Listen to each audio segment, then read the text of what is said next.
This is Judge Joe Brown, and you're watching We All Be News TV, the News-free Dixie. News-free Dixie for the 21st century. Hello, Judge. Yes, sir. All right. We all be honored to have once again on the most honorable Judge Joe Brown to talk about what's going on in the world today and the sign of the times. How you doing today, sir? All right, sir. How are you? I'm good. And I just want to talk to you because a lot of things going on in this current news cycle, as well as people are preparing for the 50th anniversary of the assassination of Dr. King in the Memphis area and around the country. And I know Donald Trump also talked about, or has been talked about, him releasing the last files on the JFK assassination. Do you have any comments on the JFK file situation or your thoughts about his assassination, your theory behind that? Well, it will be interesting. I won't comment too much on things other than making a remark that at one point I got contacted by some former detectives from the Dallas Police Department and asked to take a look at some of the stuff that they still had and some of the information that they had. And I happened to be in Dallas, so they were running that limo around and they walked me through some things, and quite interesting. I would just say one conclusion I'll publish, which is the shot did not come from the grassy knoll. There's a very practical reason why it wouldn't have come from the grassy knoll, and that is simply that at the time it occurred, when the limo is passing through, it goes along the street in such a way that spectators would block any shot. An occupant of that limo, whether it was the governor or the president, their head would be about chest high to an average man standing alongside the street. So if you were the sniper and you set up there, you'd have to be pretty confident that nobody was going to be standing in your line of sight. And you can't do that at a parade. So I would rule that out. Mm-hmm. But in any event, they had questions about whether the shot came from the front of the limo, in which case it would have originated on the railway bridge, either in one of the several boxcars, or at the time there was a passageway through the bridge itself that was open and basically is still open because it was a passageway for gas lines when they had gas lights back in the 1880s. Mm-hmm. So there are alternatives about that whole thing. So, you know, interesting enough that Jack Ruby killed him, and I wonder why somebody would put out a hit on Lee Harvey Oswald. Mm-hmm. However, there's more to come from that. I'd be interested, not anxious, to see what happens with what comes out. Somebody will get a chance to do an interesting book or two on it. But you do agree that the kill shot came from the front, not the back. I think it came from the front. Okay. Go ahead. Nah, I seen footage of when they so people that like one of the spokespeople at Parkland Hospital for the Kennedy administration, he even said that it came from the front. Like when they interview witnesses and whatnot, people said the shot came from the front. And and I saw photos. I don't know if they've been doctored because like it was a Pruder film. People said it's been doctored and missing scenes, but they showed photos of Lyndon B. Johnson ducking down in the limousine before any shots came. When they turned the corner, what do you think? Do you think it was like any inside job? You know, Madeline Duncan Brown, his mistress, talked about that night at Clint Murchison's house. The information that they have does not implicate LBJ. Even though he was under investigation with his Senate aide, Bobby Baker, That he was facing serious jail time at the time. He wasn't facing any jail time. LBJ stayed clean. The other thing about LBJ is this. He's the only person in the entirety of the U.S.'s history who actually, in the position of being Senate Majority Leader, actually could control it. The only person. He had that chamber pretty much in his iron grip. LBJ was not a bad guy as far as black people are concerned. Young whites didn't like him because of that war thing, but that was something he wasn't really into or knew about, and his generals gave him some very bad information and advice. But LBJ appointed more blacks to federal judgeships and positions than any other U.S. president. He appointed Thurgood Marshall to the Supreme Court. He withdrew Kennedy's very weak civil rights bill and got a very strong one passed in 1964. The same with the Voting Rights Act in 68. They got passed in 68. That's thanks to him. And I would say he's probably one of the most ruthless scoundrels you could find getting to power. But when he exercised power at the top, he was probably one of the most conscientious. Now, he acted like a racist, but I'm not sure he really met the definition of one, because his first political office was won because he went through his district and organized the Mexicans and the few blacks that they had there into a voting bloc. They had been excluded from voting before, but he got them registered and organized, and he got them to vote for him. And one of the reasons they voted for him was he set up on his own a school for itinerant Mexicans who could not read or write well, and he was a volunteer teacher there. So that doesn't fit with his later image, but that's what he did, right out the gate. Good, but you're not familiar with the investigation that was going on with his so-called shenanigans in the Senate, along with his assistant, Bobby Baker. Yeah, but, when you've got the power to deal with squeezing somebody by the cojones, it's like he's one of the few people that had the authority and power to back J. Edgar Hoover down. Mm-hmm. And he did. There were some face-to-face confrontations. And Hoover was a little freaked at his loss of power under LBJ. But he did benefit from the Kennedy assassination. You say so about becoming president? I don't know if he benefited from it. I don't even think he was that anxious to get the office. You will note his noble gesture at the end of his term. He says, "I will not seek and will not accept my party's nomination for president. I do not wish to divide this country any further." That Vietnam thing really killed him. They killed him. Yeah, but Nixon didn't do anything to change it.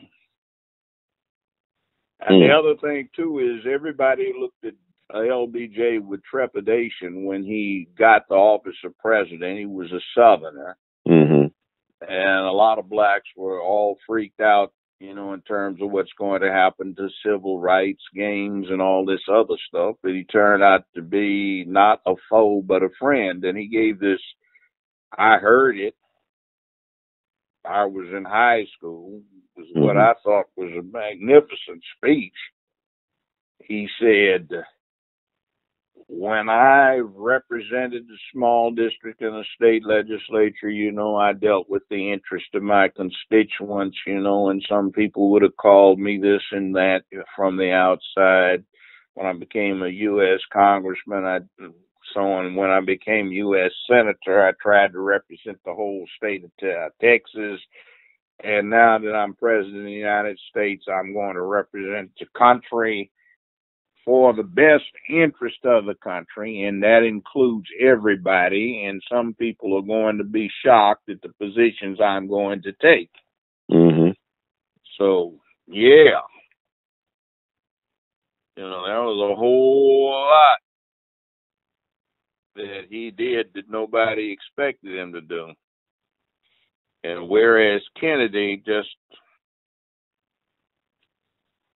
put on the show and was a young man who didn't quite have the savoir-faire, the knowledge, the connections, etc., to do what needed to be done for civil rights. LBJ had them, and he put them together.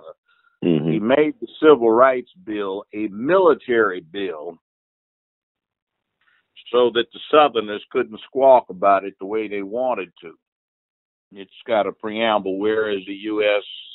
is engaged in a life or death struggle with the forces of communism and totalitarianism throughout the world, etc., whereas the military personnel are on the front line, etc., whereas their morale is paramount in their ability to defend the country and advance its interests, whereas the armed forces are long integrated, whereas the base commanders cannot ensure fair treatment for their military personnel and their families. Be it resolved that this Civil Rights Act is necessary for the security and defense of the United States, etc. It's phrased like that in the preamble.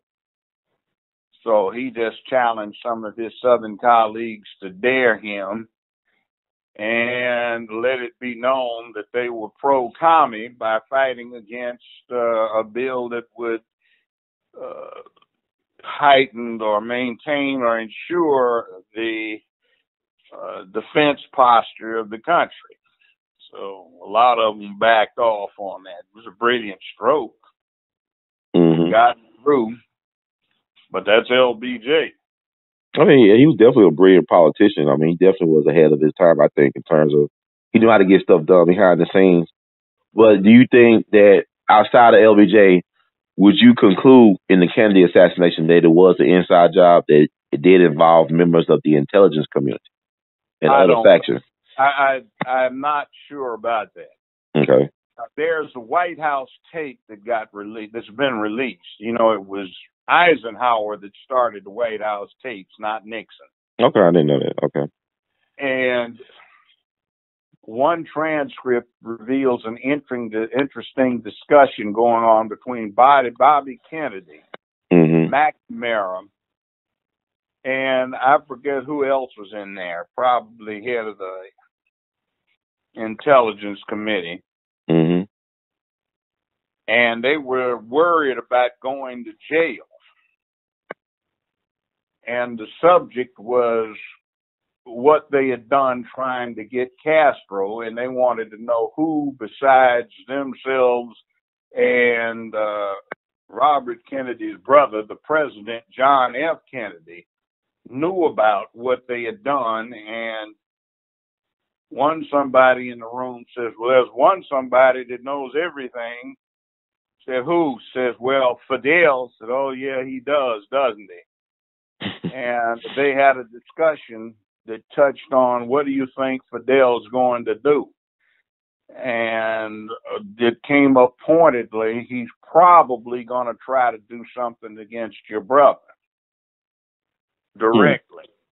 So there is that and some other tapes where they were discussing his vulnerability to the outside. At that time, it was, the CIA was composed of little elitist boys who had traveled and understood foreign languages and knew places in the world, but they weren't what I would call streetwise people. Still aren't, for the most part. And the U.S. did not have anyone inside of the halls of power in Cuba, but the Cubans and the Soviets and everybody else had well and truly snuck into, infused, infiltrated, and assimilated themselves into the American halls of power. So they knew what was going on with us, but we didn't know what was going on with them. Never did. Mm-hmm. So who knows? I have my ideas, but I am very curious to see what, if anything, comes out in these new releases. Well, my thing is this: like JFK made some enemies in the intelligence community. He got rid of Allen Dulles, who had the CIA. If you go to Dallas, the mayor of Dallas is Charles Cable, whose brother was Earl Cable, who got fired by JFK. And he made comments about getting rid of the CIA altogether based on what they was doing in Cuba. So he made some powerful enemies in the intelligence community. That's what I'm saying. Allen Dulles was a pompous jerk. Mm-hmm. That's like I said, why the CIA never was about anything. They're a bunch of nerds and wannabes, and you know, they like to read James Bond, and they imagine themselves as being all this and that, and their solution to everything was throw a bunch of cash around, and everybody was lining up to get their dole out of the cash and give them any old stupid piece of information that they thought somebody would want to hear. Mm-hmm. There is an interesting book called Legacy of Ashes that gets into it pretty deeply. It's a long, hardback book. I don't even know if it's in paperback, but it's called Legacy of Ashes. It was written about 10 years ago, maybe 15, and what it's about is the 50-some thousand documents that got released concerning CIA and intelligence community operations, and it makes interesting reading. That's interesting. I know also people got this theory about the Mossad being involved in the Kennedy assassination. Some of the Jewish mafia, like Meyer Lansky people, and the Brofman family from Canada who did Seagrams and was involved in bootlegging, that they might have some things to do with the Kennedy assassination. What your thoughts about that? The whole Kennedy family is hooked up in crime. Mm-hmm. Now, the old man, Joe Kennedy, got his money. He was a gangster. If you see this movie or saw it, or you can maybe get it on Xfinity if you got Comcast, it's called Road to Perdition, starring Tom Hanks. Oh, yeah. Mm-hmm. The Italian gangster that he works for is modeled on Joe Kennedy. Mm-hmm. Not Italian. The Irish, yeah. See, Kennedy controlled labor and whiskey up in Boston, and he was a Confederate of Al Capone and his boys. Mm-hmm. And also ran a sort of Murder Incorporated. And one of the things he did is he kept blacks from working in heavy industry in the Boston area. So he kept the workforce white so it wouldn't have too much competition from black folk at the time. So he definitely was a racist and a white supremacist. I don't know if he was a racist or white supremacist, but he earned a lot of money keeping blacks out of the job market. That's Joe Kennedy. And he was a bootlegger. Mm-hmm. Just like Al Capone. And ambassador to England under FDR. Yeah, and he ran murder for hire.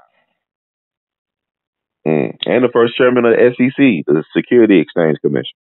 Yeah, well, there you go. Wow. That's the sins of the father. That's why them guys were laughing at Robert Kennedy when the mobsters come to testify. How you gonna talk about us when your daddy is who he is? Exactly. They laughing at like Jimmy Hoffa. All them guys laugh at them guys. Yeah, your daddy used to do stuff for us. That's crazy, man. So the Kennedys got this type of unearned respect among black people, it seems like, because I heard that it was the Kennedy administration that cut off the relief of black folks in Greenwood because they were trying to register to vote back in the fall of '63. This is why Dick Gregory had that those planes come in and drop their food and stuff because the Kennedy administration cut out their food stamps down in Greenwood, Mississippi. Well, you know, like I'm saying, everybody loves JFK and hates LBJ, but it should be the other way around. Yeah, it would sound like it should be. Yeah. And it's like this. I think the president with the lowest ratings in office at the time he was killed was JFK. His were worse than Trump's. Wow. Or close to it. I think, frankly, the worst president we've ever had in office was Ronald Reagan in terms of his administration causing the most mischief that still permeates the society today and gives us problems that we still have to deal with.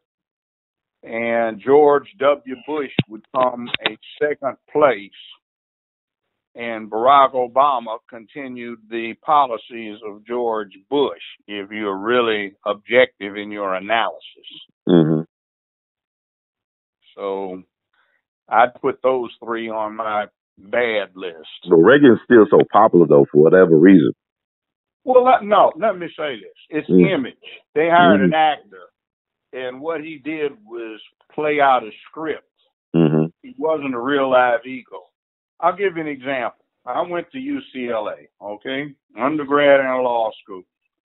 And Reagan tried to close down the UCLA Medical Center several times, talking about it was socialized medicine. All right?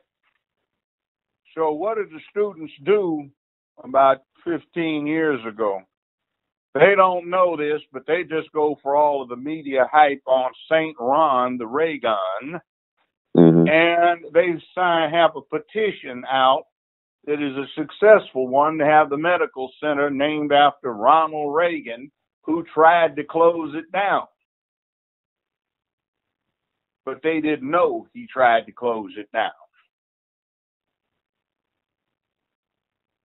So it's hype. It's ignorance. It's going for an image. They used to talk about the great war hero, submarine commander Ronald Reagan running against this peanut farmer, Jimmy Carter. Well, Ronald Reagan was never in the damn Navy. He played in a movie, a propaganda movie, term that was titled, Run Silent, Run Deep, whereas Jimmy Carter was, in charge of the nuclear ballistic missile submarines in the Northeast Atlantic taking on the Russians and had graduated first in his class from Annapolis. But they're calling that clown Reagan the war hero submarine commander, and the person that actually was a sub commander, that runs that hunt for the Red October kind, Jimmy Carter, they were calling him a peanut farmer. It's all smoke and mirrors. Wow. So that means, wow. He campaigned in California to get rid of public health and mental health facilities because he said they were just faking it. He campaigned on a platform of getting rid of free college education in California because he said it was just long-haired, kinko, commie-loving hippies that were taking advantage of it, and they can earn their own way. And that's in 1968. And by the way, Hillary Clinton was out there helping him campaign when she was a student. We thought she needed to keep her butt back east. And she also campaigned for Richard Tricky Dick Nixon, and they were pushing her as young Republican woman, female student, president of the Young Republicans at Wesley, campaigns for Nixon and Ron Reagan. So intriguing what we go for in terms of mythology. Yeah. Wow. So, you know, it was not good. But it is what it is. That's history. Most people today are more interested in, what shall we say, Queen Sugar than they are in history to figure out what actually happened. By the way, I'll say this.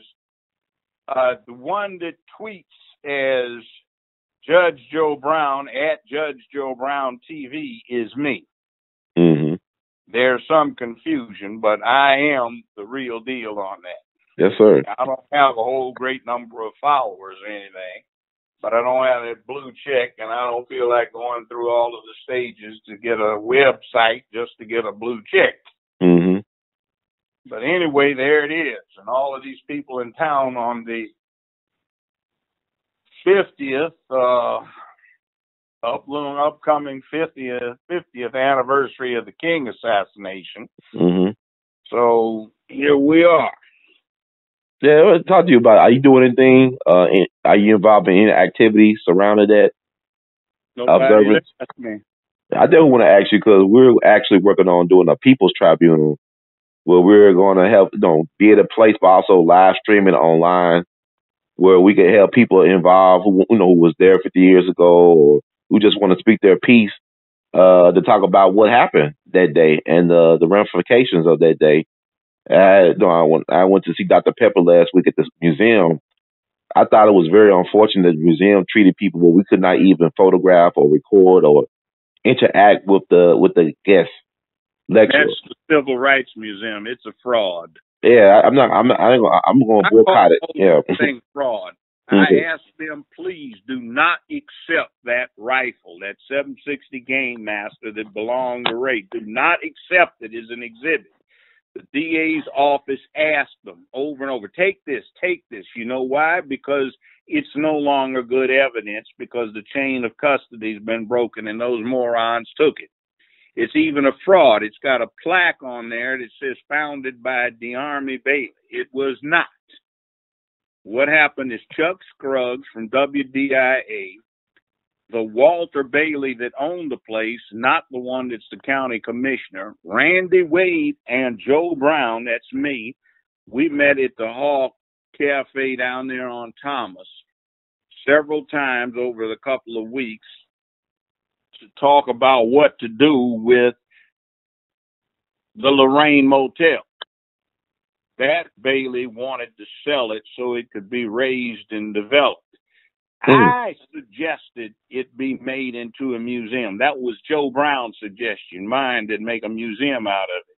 Mm-hmm. Well, that's what we all decided we were going to do. So we got A.W. Willis, attorney, to come in with us and get all of the paperwork together. He did. He got everything signed and sealed, and it was packaged up, ready to be shipped out, and he collapsed. He died a week or so later.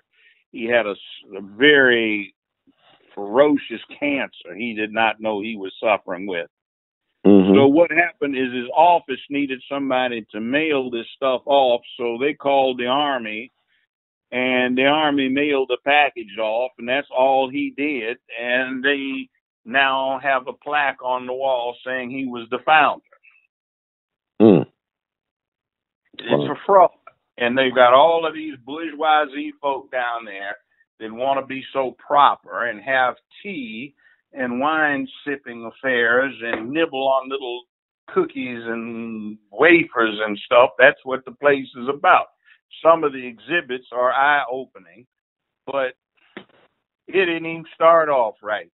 The Army Bailey, on his own, decided to invite George Herbert Walker Bush, then president, to open up the Civil Rights Museum. So they had all of these bands and high school kids and all of these citizens out there waiting for the opening. They weren't enthused about it being Bush, but he didn't even show up. So everybody's standing around and finally decided to go home after nobody'd heard from him for 2 or 3 hours after you're supposed to be there.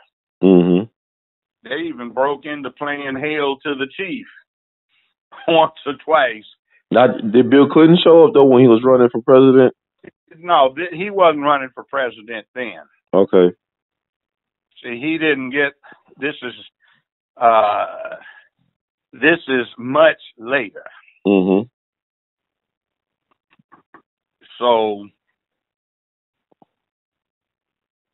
everybody showed up. The only person that didn't show up was when they had that anniversary before. Mm-hmm. In 2000, it wasn't exactly anniversary. It was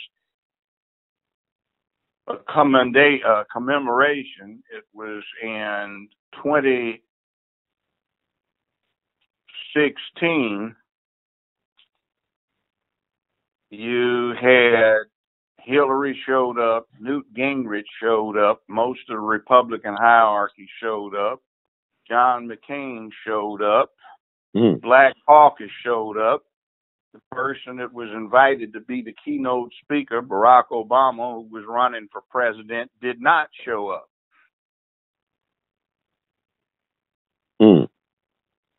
Interesting history of that place.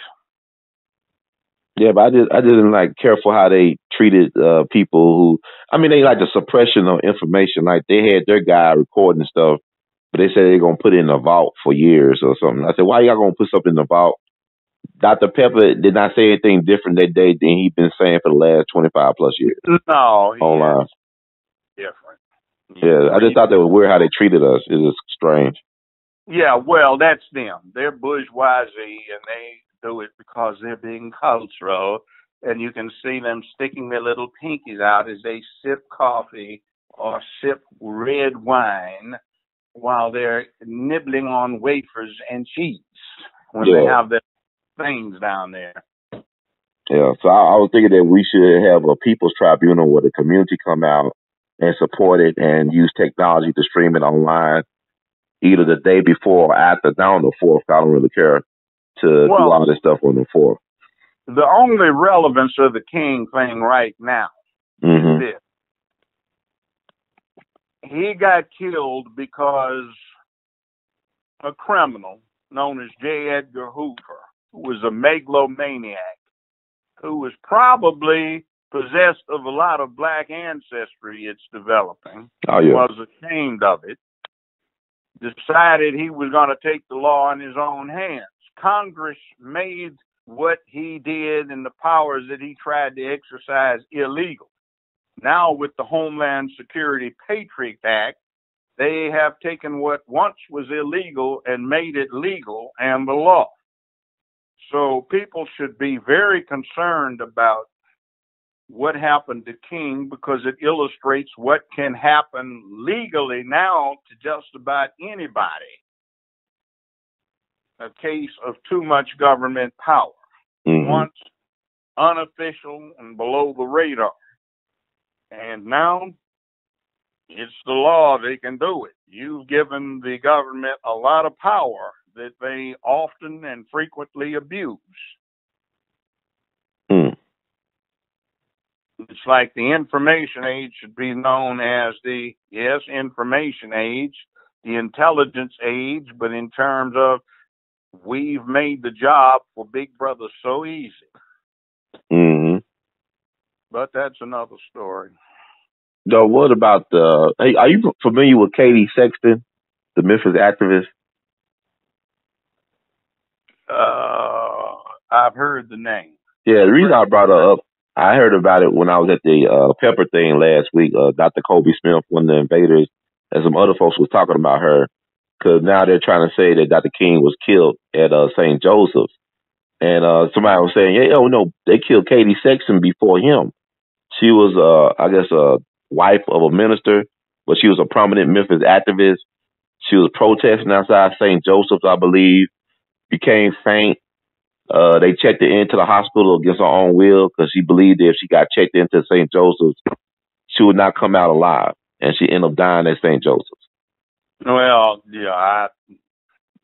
conspiracy theory. And King did not die in the hospital.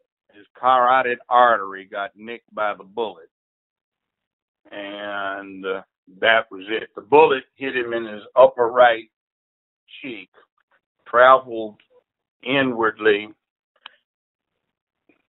did some damage to his molars and upper jaws, and went through his tongue and exited bottom of his chin, hit right above the clavicle, and ricocheted under the skin covering the clavicle, nicked his carotid artery, went over his shoulder, did not penetrate the thorax, and traveled from high on his back on the right under the skin and came to rest between the skin of his back and his left scapula. That sounds a little weird, but bullets often do that when they hit somebody. You'd get someone that got hit, looked like straight in the chest, and there's a hole right in line, looking like it came right out his back. But what it did is it deflected along a rib under the skin and came out the back. So this guy looks like he's got a serious wound, and basically he's just hurting because of a bad flesh wound. It happens like that. So that's a real magic bullet right there. That's what it sounds like. But go ahead. Well, yeah, but anyway, it's some peculiar characteristics of that bullet. Mm-hmm. You know, I had the rifle retested, and Ray's rifle is ballistically excluded. It's not even close. It doesn't have the right rate of rifling twist from the barrel. The barrel has a defect in it that is not reflected in what they pulled out of King, and what they pull out of King is quite consistent with what an XM21 would leave if it was used to shoot somebody. The slug and the ballistic and the characteristics that the analysis of the bullet reveals on examination are consistent with what would be fired from that weapon. It was an M14 that was accurized. They called it the XM21 at the time. It became the M21.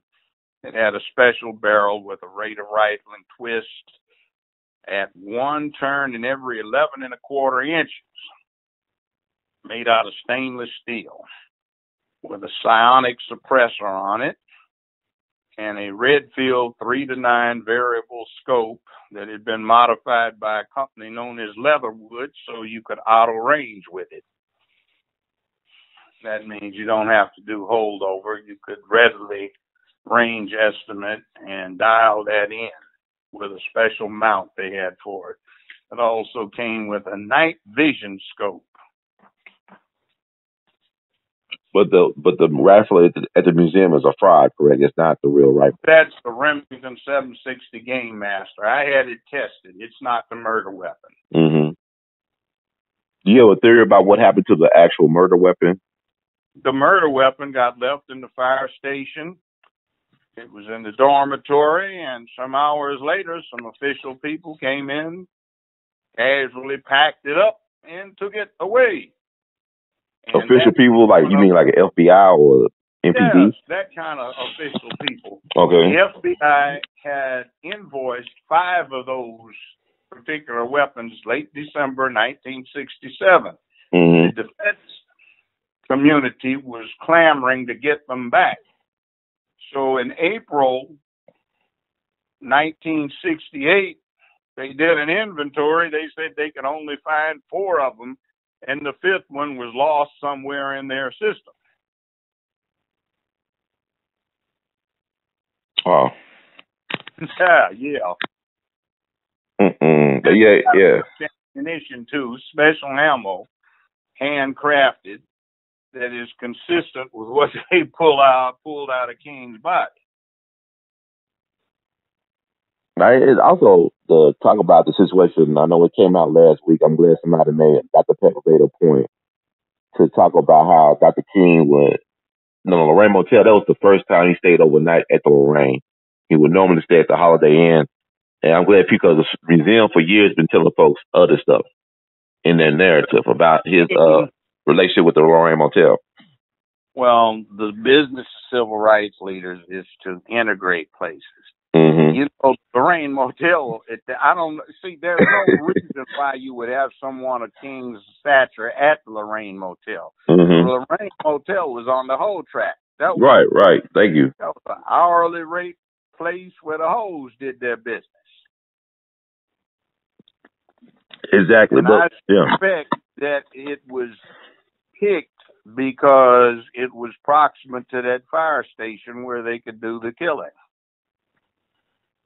In my analysis, the shot did not come from the flop house.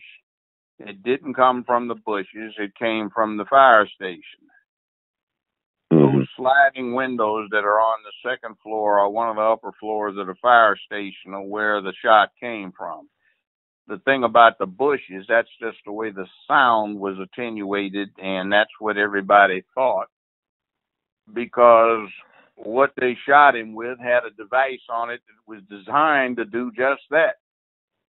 Attenuate the sound and give false impressions about the location of the shot. Remember, we're talking about snipers in steamy jungles where there are a lot of trees. Mm. But why would they cut down the bushes the next morning, though? Like, why would the city cut down the bushes? I have no idea. The bushes would have been no evidence anyway. But what is more interesting and telling is from interviewing Captain Tommy Smith, now deceased. Mm-hmm. He reflects that when he was the first homicide detective there, he got sent to the flop house. He does not know, did not find out ever in life, though he looked, who sent him to the firehouse through dispatch. And when he got there, he had been directed to the bathroom, and he looks, and he said there was a very thick limb growing diagonally through that bathroom window, and you couldn't even see the Lorraine Motel. Well, when he comes back with crime scene, an hour or so later, that tree had been cut down and was laying on the ground now. Mm-hmm. There was a cut down order that was issued to the sanitation department that was supposed to have been executed that morning, but they were on strike. Hey, and they didn't do it. He says that the state's witnesses that the DA's office said placed Ray in the place were so drunk that he could not revive them and had to send them to the emergency room where they registered. One of them was a .72 and another one was .74 BAC, which for a non-alcoholic is a double fatal dose of alcohol. He also says that 15 minutes before the killing, he discovered that a cab driver had been there. He interviewed the cab driver, and the cab driver said the same thing that SmITh had observed. They were too inebriated to be revived. They were lying in pools of urine. The guy was on the bed and the woman was on the floor. But the DA's office says it has an affidavit from them that says basically they saw Ray go into the bathroom just before the shooting. Now, here's the problem. How long is Ray going to be standing in that bathroom when there is a 1, 2, 3, 4 hour, 3 hour delay from when he's supposed to leave to when he ultimately leaves? This doesn't match up. Or somebody's going to be with a rifle in those bushes out in the open for 3 hours, 4 hours waiting to take a shot. It doesn't work.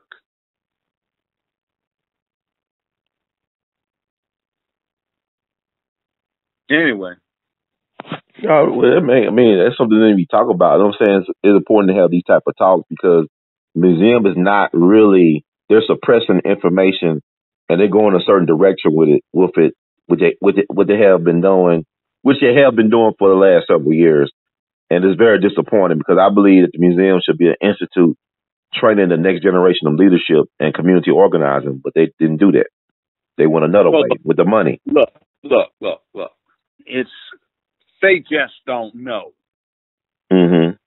They don't have the expertise. The DA's office didn't have the technical ballistics expertise. The FBI didn't. Well, they faked the test at the FBI And even the ballistics experts that the state called for these hearings, you know, the several, I asked them, I said, have you ever taken a rifle to a firing range and shot targets? No. Have you ever fired one other than to get a sample? No. Have you ever cleaned one? Well, to knock debris out of the barrel, they'd never even cleaned one. So how are you going to claim to be a firearms expert? Have you ever disassembled one? No. Wow. See, in other words, functionaries who look at some projectile under a split microscope and try to compare it with another, which they didn't even do because the FBI deliberately shot the sample projectile into a barrel of waste that was cut up yellow pads with staples and cardboard, which is guaranteed to strip all of the fine striations off of the sample bullet so you can't even get a good approximation. And they said that the bullet from King was too badly mangled to test, which is not true. We got it analyzed perfectly by scanning electron microscopy. And there's no match between that bullet and Ray's rifle. Yeah, I got to ask you about this as well, too, because as the 50th approaches, I know people's names were thrown around last week. Ray, Jowers, and all of that other stuff. Yeah, but also more specifically, like, you know, we talked about... That's nonsense. It wasn't any of that. It wasn't some rogue from the Memphis Police Department. It was some former military folk who did the hit. 2 people, we'll never know who.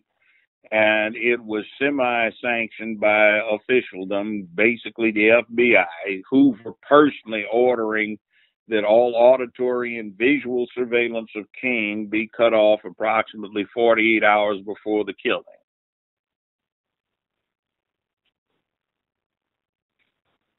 Two government officials go to the fire station and go up to the top of the tower to survey the area. That's approximately 2 days before the assassination and contemporaneous with Hoover's order. They don't go back up there, but they don't need it because they've already got the lay of the land. There's another thing. The authorities come up with a table map, 3D, where they've got all these small replicas of the whole area within 24 hours, which indicates they already had the thing done before and probably used it to set up what they did. It looked like it was rehearsed, planned, and carried out. See, there was a question about whether King was even coming back to Memphis.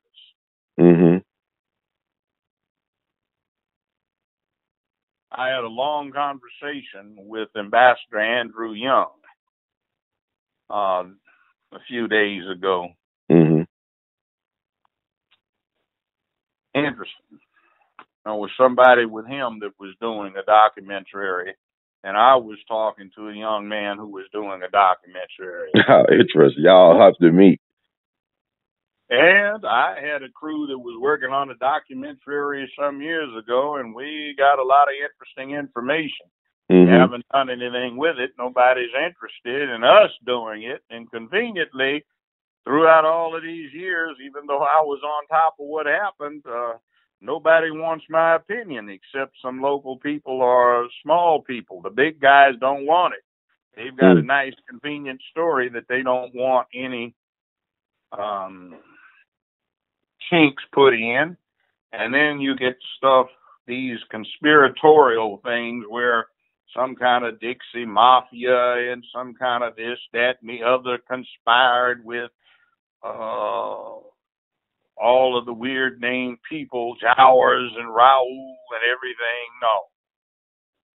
What does seem to have been going on from what I got into when I had the case in front of me is that they had 4 or 5 alternative scapegoats.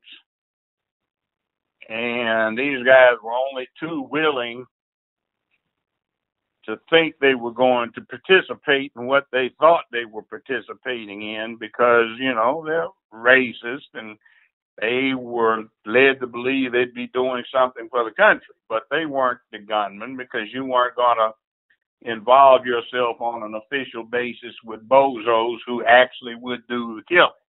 Ray was convenient because he wasn't even in town. So he had no knowledge of actually what went down, so he couldn't implicate anybody. And there's an interesting thing, too, about that. The U.S. government, many years later, had a very, very high-tech setup where they are enabled to assess not only the truth or falsity of the public statements of various world leaders and people of interest, but can pretty much tell what they're actually saying between the lines. And you don't need the person, you just need clear video of the individual. Mm-hmm. And they analyzed 5 hours of Ray tapes, and they were shocked to discover that according to their system, he was not lying when he said he did not do the shooting. You know, and he never confessed to it, by the way. Right, never had a trial. Yeah, he had trialed the judge at the time, Preston Babel. Had to admonish him several times to sit down, that everybody was aware that he did not confess, and he was entering this plea under what they called Alford versus North Carolina, which is a case that says you can plead guilty even if you're not guilty. Mm-hmm. So it was what it was. We'll never know the names of the individuals, but we can learn what they were and perhaps who they were working with and the whys, and apply that to our present circumstances and get everybody paranoid about what power they've given Homeland Security and the Patriot Act people. Right. But what about, okay, like with the situation with Pepper on his book, and I know there's people in the crowd, it was interesting being in that audience, and people kept on bringing up certain people's names, like Billy Cowles and Jesse Jackson. And Dr. Pepper, he basically peppered their names throughout the whole book. With Reverend Jesse Jackson, the invaders even said he was the one that told him to leave right before King was killed. Even though the SCLC paid for their room, they were told to leave by Jesse Jackson. Jesse Jackson, in my investigation, had nothing to do with the killing. Not even the change on the room from 202 to 306? Nothing to that. Somebody else we focused on, but it wasn't Jesse Jackson. I'll say this. Jesse Jackson, when I briefed him on what we had come up with, said we need to get to the bottom of it. Mm-hmm. I briefed Reverend Lowry on it. He said we need to get to the bottom of it. Some other people who were prominently involved made the comment, let sleeping dogs lie. And also Billy Cowles. His name came up a lot. People think he was a Memphis police informant, Reverend Billy Cowles. Well, I think something is going to be out about that. And Dick Gregory, before he died, taped him. I think you had that scoop. Mm-hmm. Wanted to know why he ducked back in the door, and what was it? He said, I didn't want to get shot. Yes, he got away. They took a clear shot. But also the documentary he did, that was a lie. He was down in that room for an hour with Dr. King and Rapper Abernathy. That's been proven to be false, but the museum endorsed that. No, I know. It's like the museum's not. And Maxine Smith was in it, and Ben Hooks was in it. They went along with the lie. Well, Maxine, they came out as being FBI informants for a long time. Mm. She and Vasco. Yeah, I mean, it's just like Memphis black leadership. That's why Dr. King had to die here, because these people were so just loyal, it seems. It's a good place to kill somebody. Right, I see. Memphis leads is one of the leaders in non-street homicides. Non-street homicides. Yeah, in other words, first-degree murders where they're planned, carried out, and concealed to look like something else, generally with the complicity of the DA's office. So, like the movie The Firm was telling the truth about Memphis. Then. Oh yeah, yeah. I'm not saying that particular case was true, but in essence, yeah, that's about right. So it's a mob town. It's a mob town. Look at Gridley's Barbecue. Mm-hmm. Some of us are old enough to remember when those were the best ribs in Memphis. They had several that wound up. Well, I knew one of the maitre d's. I was getting a divorce for his girlfriend and didn't charge or anything. So I got VIP treatment whenever I went into that one that was over on Summer Avenue. Mm-hmm. And they would take cash and checks, even out-of-town checks with no ID, but they wouldn't take credit cards, and they stayed open until 2 o'clock. But the cash register, let's say, closed down mysteriously at 7:30, 8 o'clock. So there was some rumor that something funny had happened with some of the money. And on Wednesday evening, down here on I-55, just before you get to Mississippi, old man Gridley died about 3-something, 2-something, 3-something in the morning in a one-car wreck, no witnesses. Well, his general manager died the next day, same time, same place, and his accountants died Friday, same time, same place. Wow. No witnesses. What they call a Memphis coincidence. A Memphis coincidence. Wow. An MC. I did about that Owens guy, his accountant or somebody got killed in the hotel. The gangster dude that used to run strip clubs. Oh, Danny Owens? Yeah, like, you know, I think his accountant or something got killed in the hotel. They blame it on his lover who was a stripper. They said she did it. Look, Danny Owens inherited that club. Mm-hmm. The feds wanted him to be an informant on his previous nominal boss. He wouldn't, so they got him. He gave that club down there on Airways and Winchester to his son, who was 19 at the time. He wouldn't inform on Daddy, so they went after him. He sold it to another guy.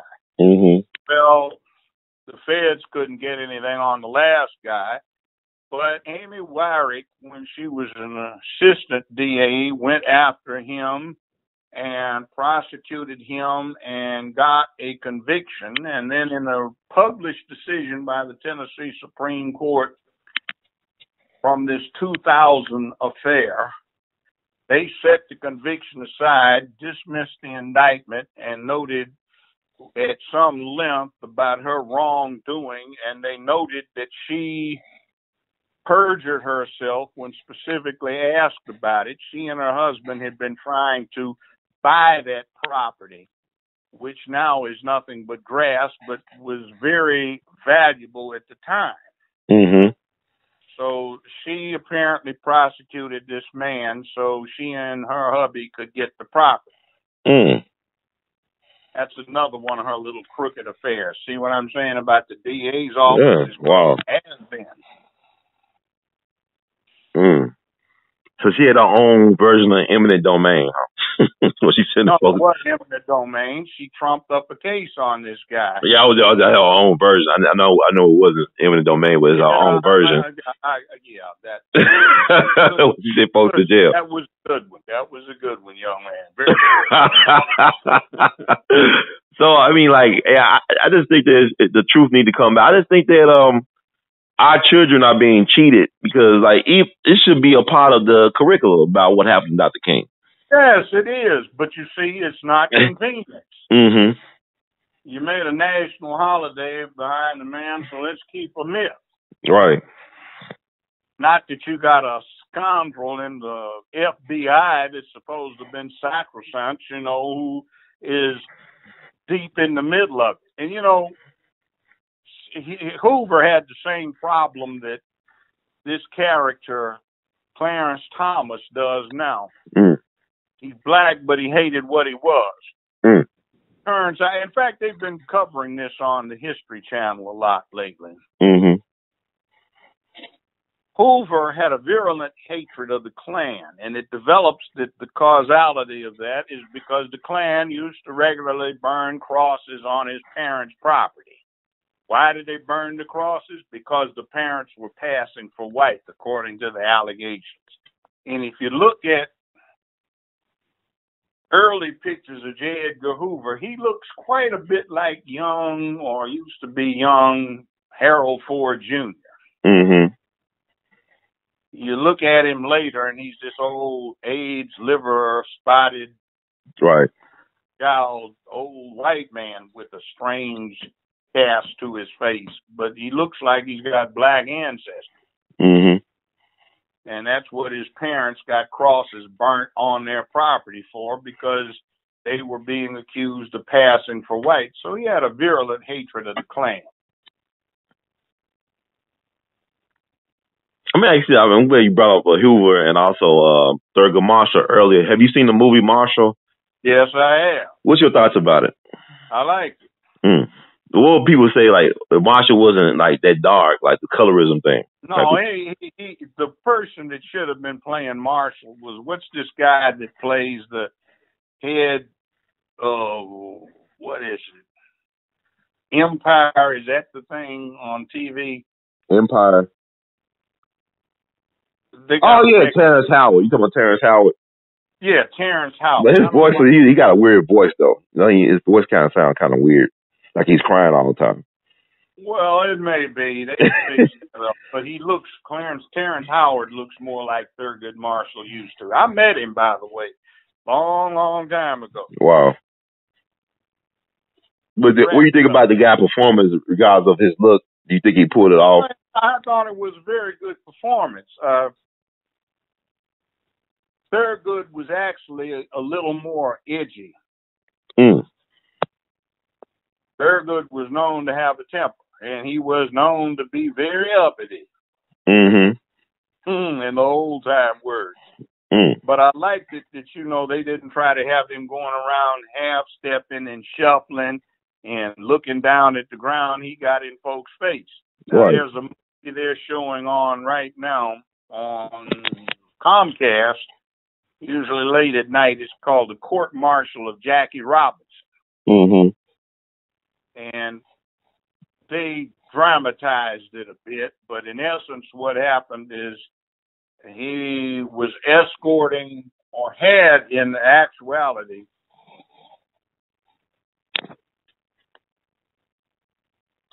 the occasion to escort a fellow soldier's wife home. In reality, he had already gotten her home. In the movie, they have him on the way home in a bus in broad daylight. And the movie, that's what they have. In reality, it was dark, and they told him to move to the back of the bus. He wouldn't. And although they don't show this in the movie, in reality, he had his 45 strapped on because he was an officer of the day. And it wound up a confrontation when the bus driver stopped the bus, got the police there and some others. He had his 45 out and basically said, somebody else is going to die today besides me. So they court-martialed him, and he was not a baseball player. Actually, in the movie, they say he had played baseball, but he went to UCLA and he played football out there and ran track.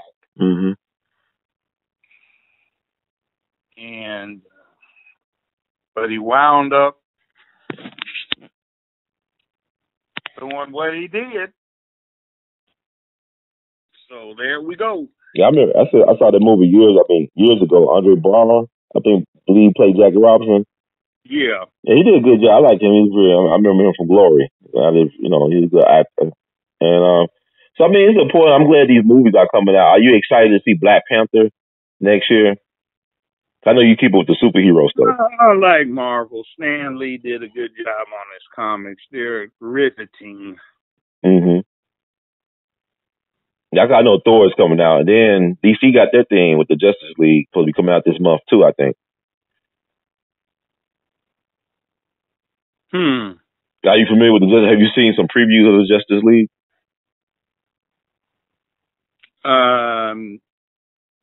I have a problem with Wonder Woman. Yes, tell us what's the problem with Wonder Woman. If you want to do it, just Google it and look up what it says about Wonder Woman in Wikipedia. Right. And that's what I saw in the comic books when I was growing up. I wasn't a fan of Wonder Woman, but a friend had a sister who read Wonder Woman, and, you know, sitting around the house, we'd pick it up and read it. And if nothing else to do, just read it and see what it's all about. Check it out on Wikipedia. Yeah, definitely, because the person who came up with the idea of Wonder Woman is an interesting dude. I'll definitely agree with you, Judge, on that. And do you have any words or thoughts or anything else you want to share with us before we, end the conversation? Well, stay on top of things. Quit watching so much entertainment on TV. Read a book. Don't just read New York Times bestsellers. Most of that stuff is pablum anyway.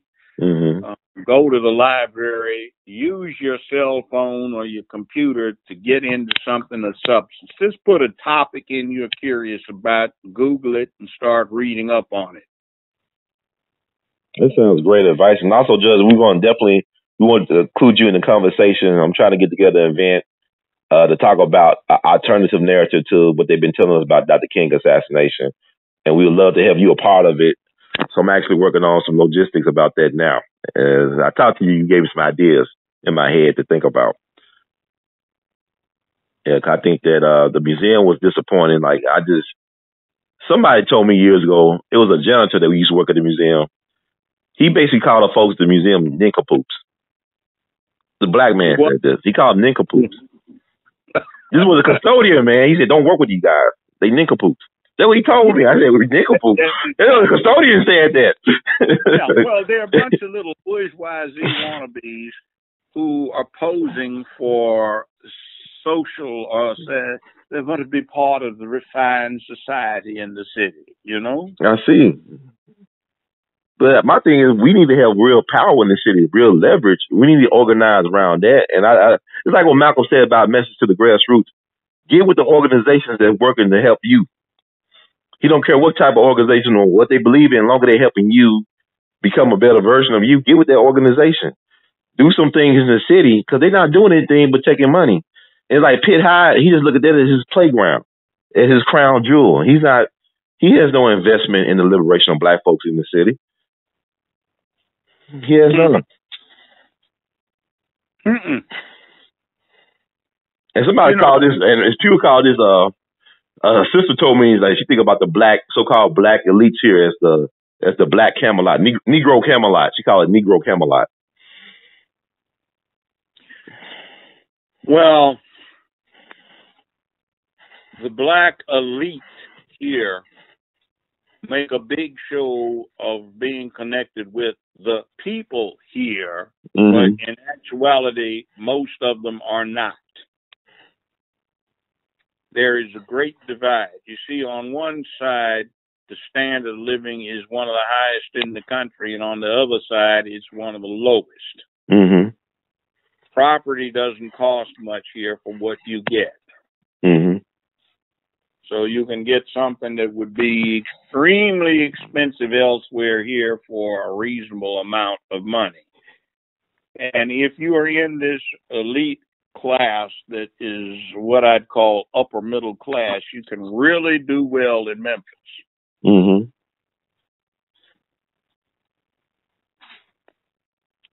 So there we go.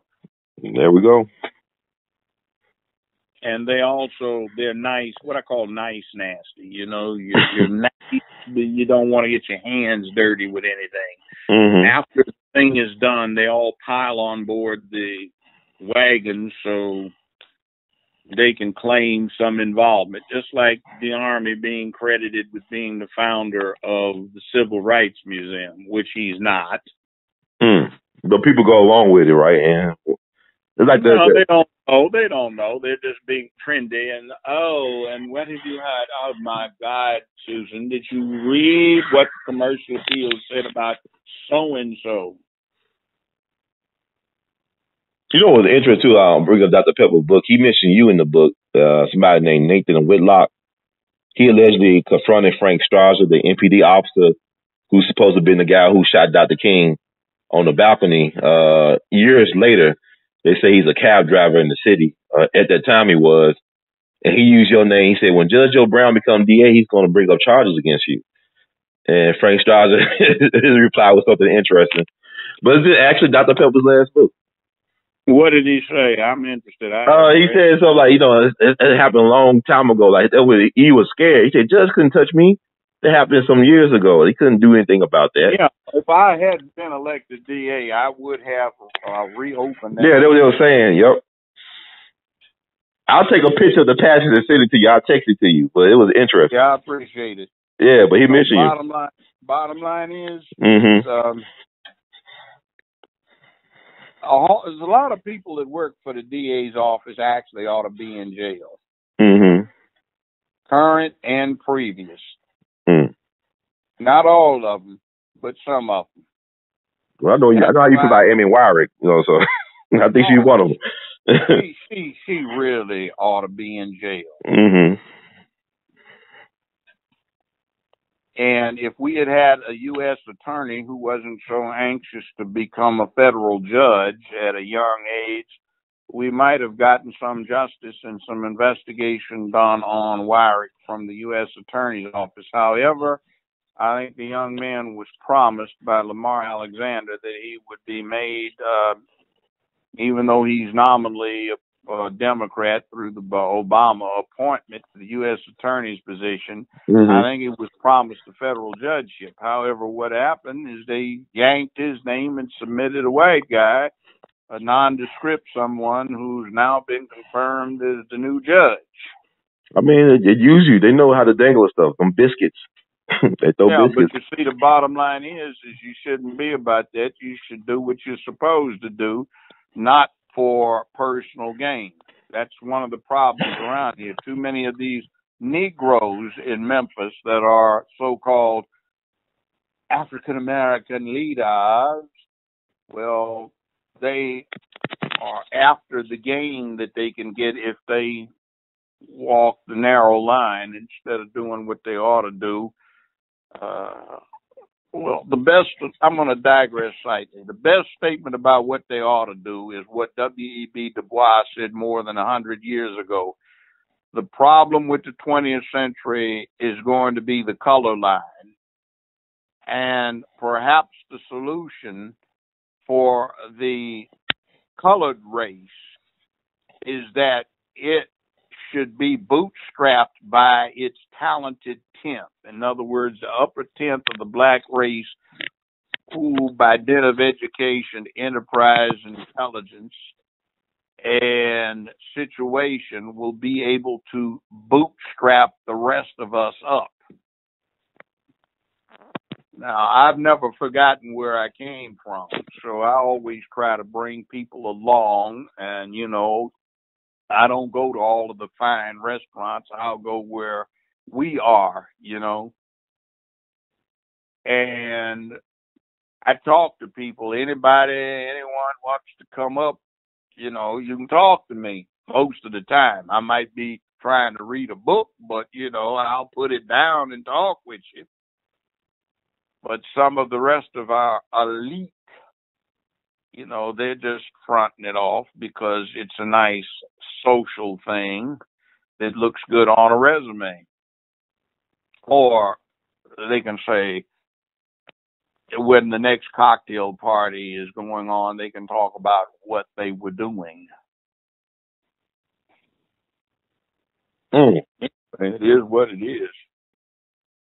Yeah, that's true. I mean, but yeah, like you said, it should be more than just about yourself. If you're in a public office, and you're taking taxpayers' money as compensation for your services, you should be a public servant. Seriously, you should be serving the public. Let's put it this way: as little as they pay for the offices in question in terms of the salary compensation, most of the people over Memphis's history have gotten those offices because it's a means of drastically supplementing their income in, what shall we say, unofficial ways. Yeah. And that's still pretty much the case for a lot of the representatives that we have. Remember, only 19.1% of the registered voters in Memphis are white.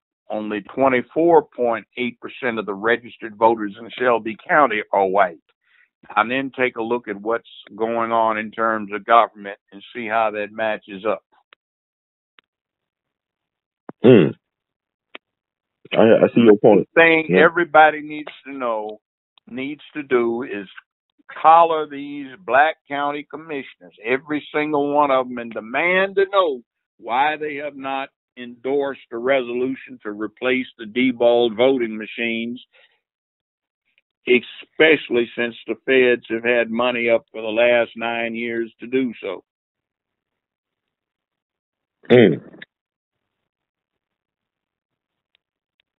And ask them to tell you who's voted against it. Some of them vote for that replacement, but at least 3 blacks, I haven't kept up with the last time it came up, but at least 3 blacks, every time it comes up, have voted against it. It's not the same 3 since they're term limits, but you might ask them how much they got to keep elections from being fair in this county. Who paid them? There was some white man. Some white man somewhere. No, it doesn't even have to be white. It's just a power clique. We even have some blacks like Sidney Chisholm who are exploiting it. He got that money from the Democratic Party, and he put those picnics on to introduce white Republicans to the black community. And as a reward, he got a job with Sheriff's Department, a Republican sheriff. And he's talking about running for county mayor. What Sidney Chisholm knows about governance, I could probably put in a sample bottle. That was a good one, Judge. I appreciate that.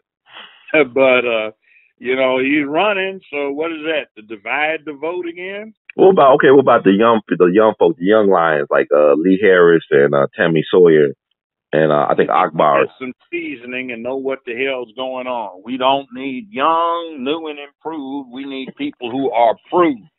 I hear that. You've got Randy Wade that's set on the sidelines. You've got right now you've got a chance to get justice coming into play with God. It's just like there are some people that ought to be pushed, but they aren't. You've got Benny Cobb running for sheriff.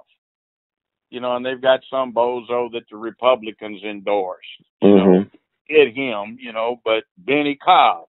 You've got one brother that's coming out of the state legislature, talks about he wants to run for mayor, county mayor, with Chisholm in the same race. Doesn't anybody know that, brother? You're talking about Lee Harris, right? That's the guy, Lee Harris. He walked through the black community. Go out and pay your dues, son, then talk. Let's see what you've done. He hasn't done much of anything right now. What about Tammy Sawyer? What about her? She's running for office as well, too. She needs to pay some dues. I haven't talked to her. We've got G.A. Hardaway, who's been a pretty good representative for us, but he doesn't seem to have any ambition to do anything other than what he's doing at the moment, but he's a good man. Or Reginald Tate.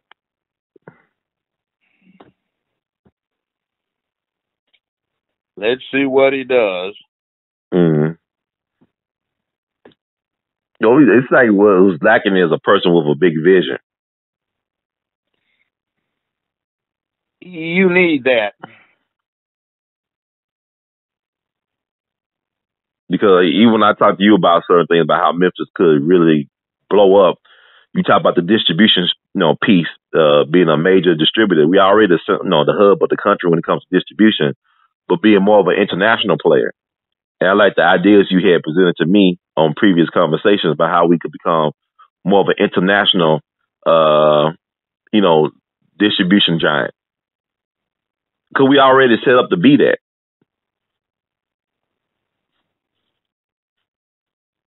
Yeah, but we get no piece of that action. So we don't got nobody really like to know how to push. Like who's like? I mean, it'd be nice to hear somebody running for office to say for mayor of the county or the city that could speak like what you spoke about, how to get that done. Like really try. I mean, because like 20-some years ago, you was able to fly from Memphis to Europe directly. A direct flight from Memphis to Europe, that's powerful to me. And now you can't even do that.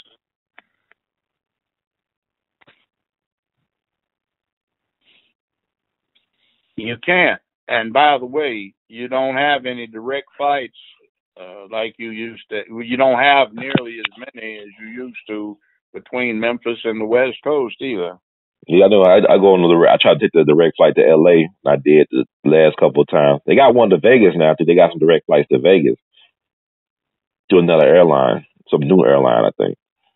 Well, that's big money in Vegas. Mm-hmm.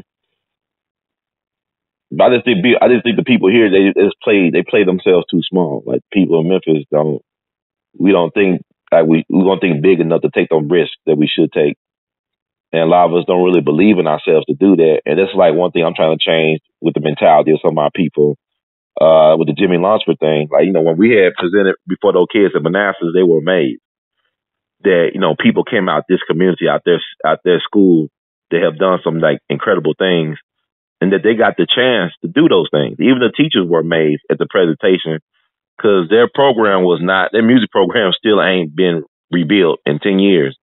And so we brought in the Over the Jazz Orchestra. We brought in alum who were, singers and musicians, and we had dancers and stuff. We had presentations, and it blew those kids' minds because people told me those kids would not stand still for 30 minutes, let alone 90 minutes. And we had their attention for the whole time. And they were clapping and applauding. They was into it. But what I'm saying is we underestimate the power of our children because them kids, like at the 2:15 ring, you can still go up there at 5 o'clock in the afternoon. They still be hanging around the school with nothing to do because I don't know what their home life look like. They don't have no home sometimes to go to, or they might have a lot of crazy stuff going on at home. So they stay at school with nothing to do. But we have no type of vision for the children to get something that empower them to take that to the next level. We don't even feed the children imagination, let alone give them a proper education. And that's an insult. Yep. Very much is.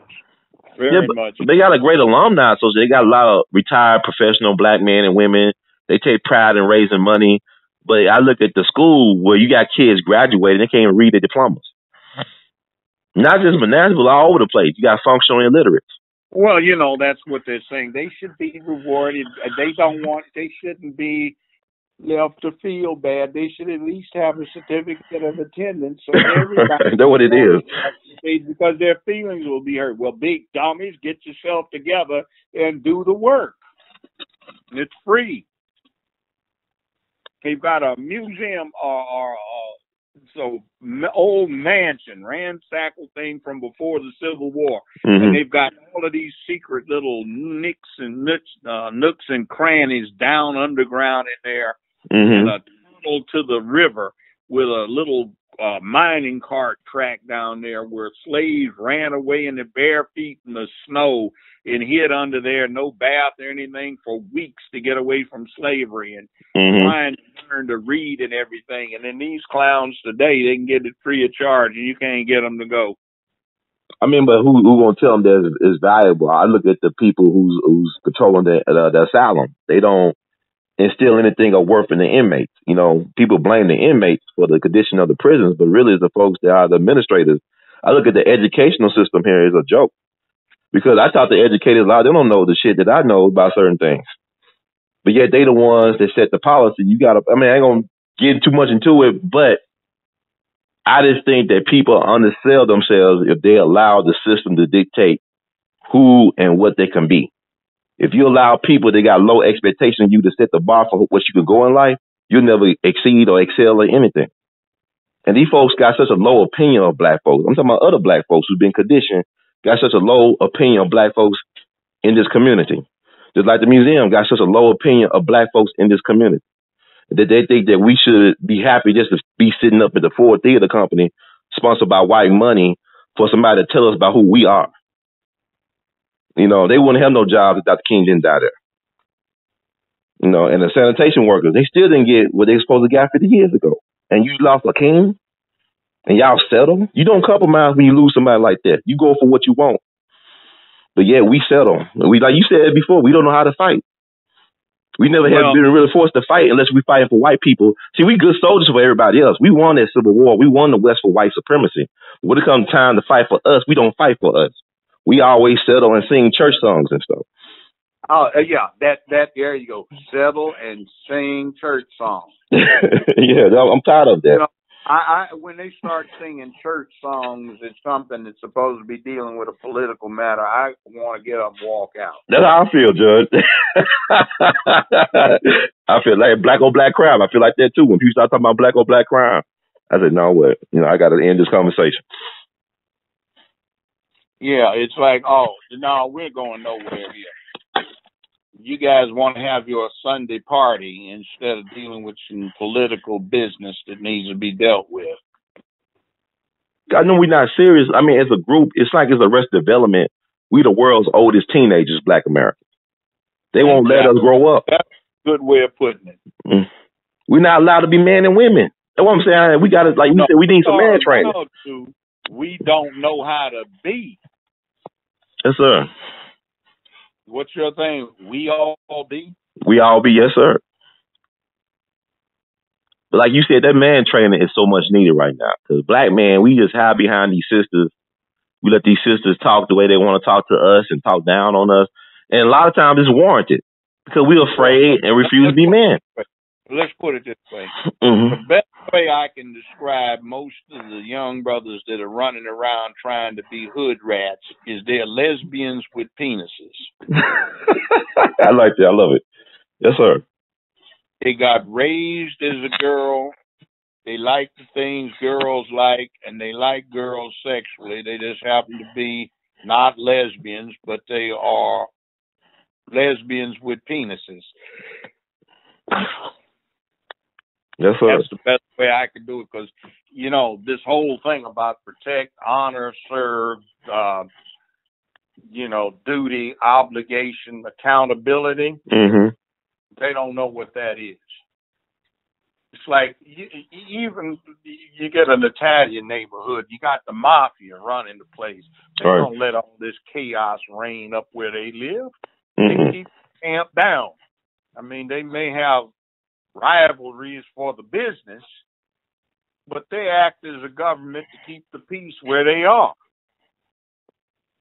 You know, they don't let drugs get sold where they live. That's right. They don't let their girls get raped. They don't let their old ladies get jacked. And they make sure that the old guys get their pensions.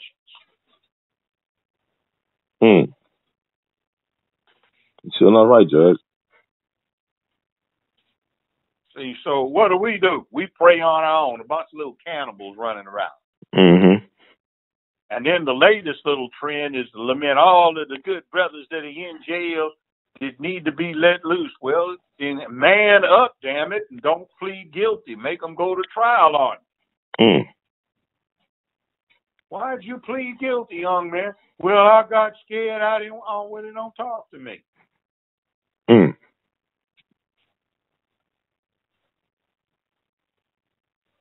You're complaining about you got scared. That's the whole thing. Don't yield to your fear.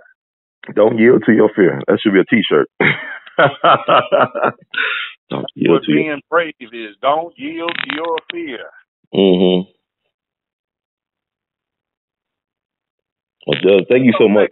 Go ahead. See, here's the thing. I was a defense lawyer for a long time. Pretty good one. Criminal court judge. And I know that 97+% of the people in the American penitentiaries pled guilty. Not quite 2.5% got found guilty. 85% confessed. Mm-hmm. Now, what's that say? Numbers don't lie. When you start talking about I didn't do nothing, mama, you're lying. Most of the time. But what about people say they plead guilty because they can't afford a proper defense? They don't trust the public defense. Oh, that's crap. Public defenders are usually better than most of them. There's a perception that public defenders are overworked and undervalued. Well, if you want to get something done, get a busy man to do it. That's I agree with that. problem. Yeah, I agree with that. And there's another thing, too. Most of these lawyers that are out there, they don't really know what they're doing. They don't have any trial experience. You get the public defender, and he's in trial every day. He knows the law that's involved off the top of his head. Judge Tariq Sugarman, for example, was a part-time public defender in my courtroom for 10 years. All right? Okay. And he had 64 felony jury trials. Mm-hmm. He had one mistrial on a first-degree murder case that when he went back to trial was an acquittal. He got 2 guilty verdicts, so that's out of 64 trials, he got 61 not guilty verdicts, and those included murder cases, armed robberies, and other stuff. And that's a public defender did that. That's a public defender. Wow, that's impressive. I mean, I like Thurgood Marshall impressive. I will tell you this, as a sitting judge, public defenders, not all of them, but most of them did a better job than most of the private attorneys. And interestingly enough, the private attorneys that charged the most weren't the best criminal lawyers. Wow, ain't that something? The best criminal lawyers do it more as a cause than they do for the money. In other words, it's about the interface of the citizenry with the government. Power corrupts, absolute power corrupts absolutely, which, by the way, is why I do not trust career prosecutors. If Kamala Harris. Somebody in their career, I don't trust them. Kamala Harris. They ain't 2020, no. Yeah, I had some bad stories on her from my colleagues in California. Willie Brown's girl. That's his girl pal. Yeah, well, she can stay where she is. She doesn't need to be running for president. But can you see it, though, that the 100th anniversary of the women's right to vote, they'll get a woman's president in 2020? You think they'll set it up like that? The programming? That's what they're trying to do, but you see, the bottom line is they need to get somebody who can do something for the country. Right. We had that we got our black man in office, but we didn't get anything out of 8 years of him being in office. You know, we need. I can't support anybody but Bernie Sanders. If you're not supporting Bernie Sanders this time around, just go to hell. I don't need you. It's like the Russians helped Hillary more than they helped Trump, and she still lost. Yeah, that was coming out. Don't you expect them to do that? We try to interfere with what they do. Don't you think right. they'll reciprocate? Hey, that's just policy. That's the policy of the Republic. Yeah. Yeah, but. We were halfway through this stuff with the criminal bunch. You know, you take these people who run around talking about, oh, the brothers this, the brothers that, they need to be let out. Well, these brothers, if they had some man training in the balls to go to trial, they wouldn't be in the penitentiary half the time. And shut your mouth. Got all these OGs used to tickle me, you know. They'd be in there getting interrogated, snots running out their nose, crying, whoa, whoa, whoa, whoa, whoa. Giving away all their homeboys, trying to bargain out of a mess they put themselves into. And then, I don't want no public defender. They don't know what to do. Mama, you need to hire me a lawyer. Then they go and then they'd walk in, a lawyer would walk in. How this guy couldn't get you off from a traffic ticket if you didn't own a car?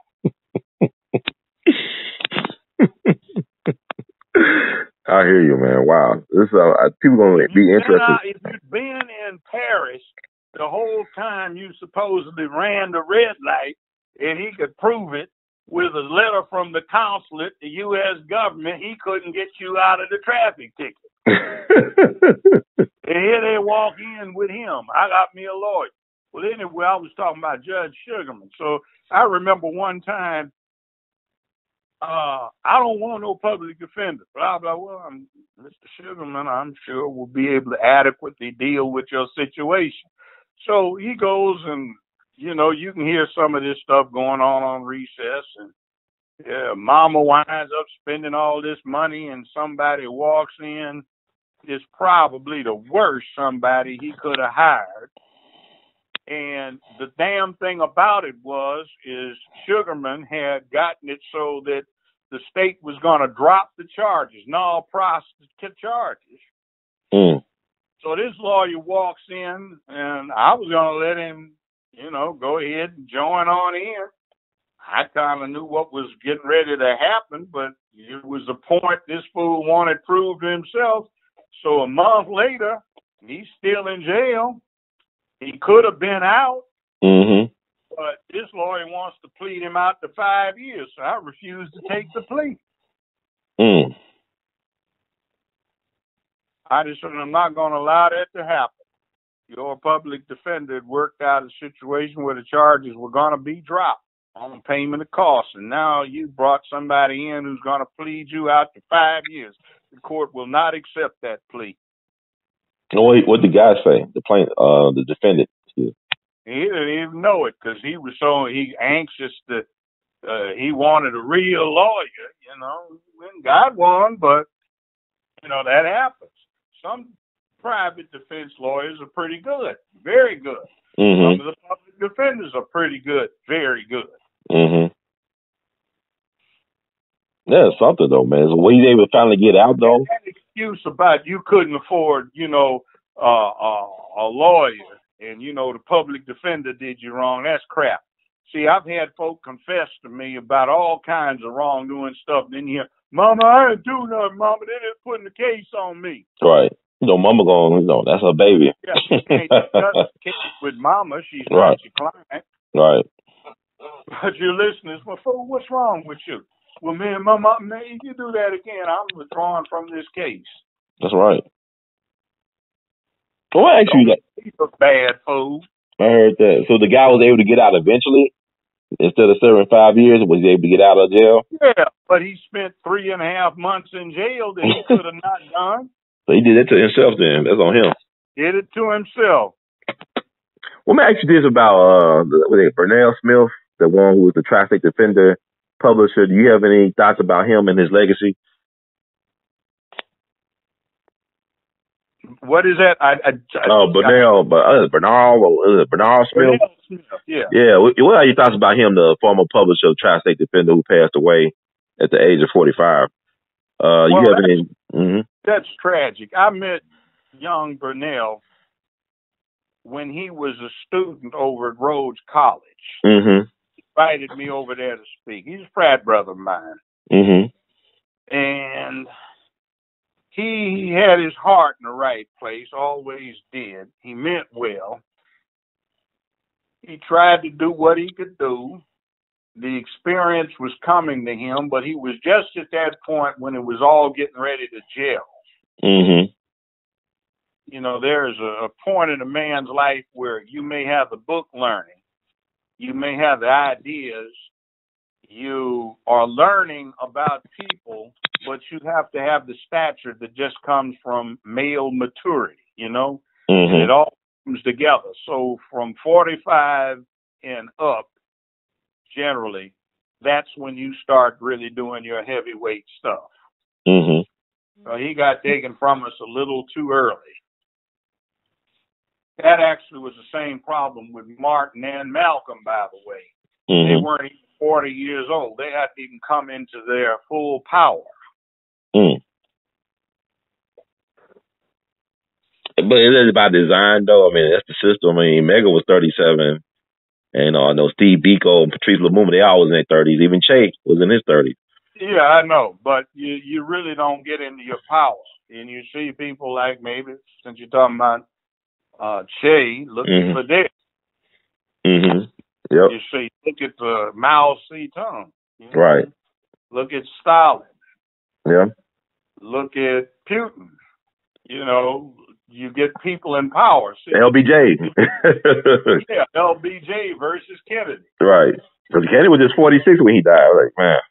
Yeah. See, in McNamara, who was his, used to be CEO of Ford Motor Company, he handed interviews before he died. He just said, we thought we were hot shots, and we got in and said, oh, man, wow, we don't really know what's going on here. Right. We scared each other. Wow. But, you know, everybody wants new and improved, but you need somebody that's proved. That was great. The words of wisdom, Brother Judge. Thank you so much for always being there to provide those powerful words of inspiration, wisdom, and insight. I know people really enjoy you, and they always say we need to get the Judge back on TV, but, you know, I guess the internet is the new TV because everybody is getting all this information, and I was just glad that you're here, you know, giving us this information because we lose so many of them over the last several years, but we got some great soldiers still here with us giving out that information. So do you have any parting words or thoughts you'd like to share with us? Stay strong, man up, and do what you need to do.